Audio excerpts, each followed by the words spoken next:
एक पिता की अचानक आधी रात को 1 बजे नींद खुली। उसने देखा कि उसकी बेटी की रूम की लाइट जल रही है। अंदर गया तो देखा उसकी बेटी पढ़ाई कर रही थी। पिता ने कहा, अरे बेटी, इतनी रात हो गई है, तुम अभी तक सोई क्यों नहीं?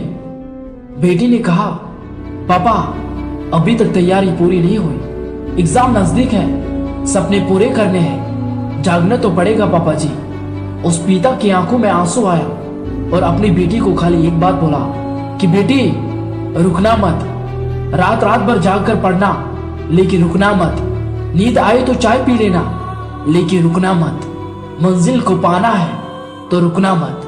पढ़ते पढ़ते सुबह हो जाए, लेकिन रुकना मत। समय कम है, इसीलिए रुकना मत। और हाँ, अगर होगा तो तुझसे ही होगा।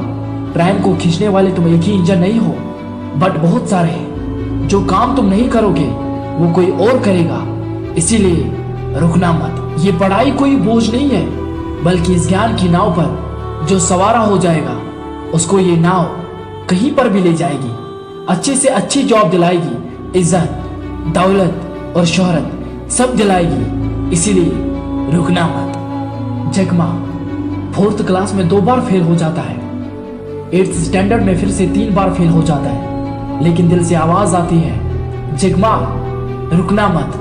ग्रेजुएशन की एंट्रेंस एग्जाम देने में 5 बार फेल हो जाता है, 30 बार जॉब इंटरव्यू देता है, लेकिन हर बार फेल हो जाता है, लेकिन दिल से आवाज आती है, जगमा, रुकना मत। केवाईसी में जॉब इंटरव्यू देता है, 24 में से 23 सिलेक्ट हो जाते हैं, वहां एक ही सिलेक्ट नहीं होता है और वो है जगमा। और फिर पुलिस में ज्वाइन करता है, 30 में से 29 सिलेक्ट होते हैं, लेकिन वहां एक ही स्टूडेंट सिलेक्ट नहीं होता है और वो है जगमा। लेकिन फिर भी दिल से आवाज आती है, जगमा, रुकना मत। एंड टुडे जगमा is one of the 5th richest person in China and 34th richest person in the world। IAS Nupur Goyal ये पहली बार यूपीएससी में फेल हो गई। उनकी दिल से आवाज आई कि रुकना मत। दूसरी बार फिर से एग्जाम दिया, लेकिन फिर से फेल हो गई। अंदर से आवाज आई कि रुकना मत। तीसरी बार फिर से एग्जाम दिया, फिर से फेल हो गई। चौथी बार फिर से एग्जाम दिया, फिर से फेल हो गई। 5वीं बार उसने जब यूपीएससी की एग्जाम दी तो उसने ऑल ओवर इंडिया में 11वीं रैंक के साथ एग्जाम क्रैक कर दिया और बन गई IAS। पढ़ते पढ़ते थक जाओ तो भी रुकना मत। जब कभी आराम करने का मन करे और रुकने को दिल करे तो अमिताभ बच्चन की ये लाइन याद रखना, मकसद में सच्चाई हो तो सीने ठोक के यही कहो, झुकना होगा दुनिया तुमको, रिस्पॉन्स पे अपने अड़े रहो, अड़े रहो, अड़े रहो। दुनिया बदली है जिसने भी, पहले उसको इनकार मिला, अपमानों का हार मिला और तानों का भार मिला।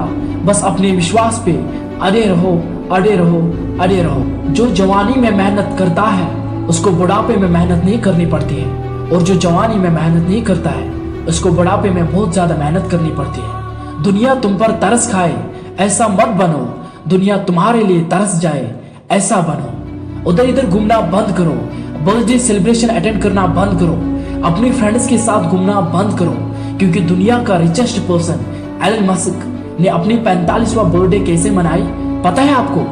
24 घंटे काम करके 1 मिनट भी नहीं सोया। एलन मस्क कहता है, मेरी अचीवमेंट ही मेरी सेलिब्रेशन है। अगर तुम 24 घंटे नहीं पढ़ सकते हो, अगर तुम 24 घंटे काम नहीं कर सकते हो, तो कम से कम 10 घंटे करो। अगर 10 घंटे भी नहीं कर सकते हो तो 8 घंटे तो करो, क्योंकि हम जिस सफलता को पाना चाहते हैं उसके लिए हम उतनी मेहनत करते हैं कि नहीं। घड़ी में टाइम देखना बंद करो, अपनी पढ़ाई में जी जान लग जाओ, क्योंकि तुम्हारा पढ़ते रहना ही तुम्हारी एक स्टूडेंट होने की पहचान है। अपने स्टूडेंट होने पर प्राउड फील करो, क्योंकि तुम जिंदगी के उस स्टेज में गुजर रहे हो जहां पर किताबों से सीखे हुए हर एक चीज भविष्य में तुम्हारे जिंदगी संवारने में बहुत काम आएगा। जो इंसान संघर्ष से परिचित नहीं होता वो कभी इस जहां में चर्चित नहीं होता। संघर्ष करने का समय आ गया है, रात भर जागने का समय आ गया है। जो होना था वो हो गया, जितना समय बर्बाद किया वो सब खो गया, लेकिन अभी भी थोड़ी सी है मोहलत। सब ठीक हो सकता है, लेकिन अगर तू करेगा थोड़ी सी मेहनत।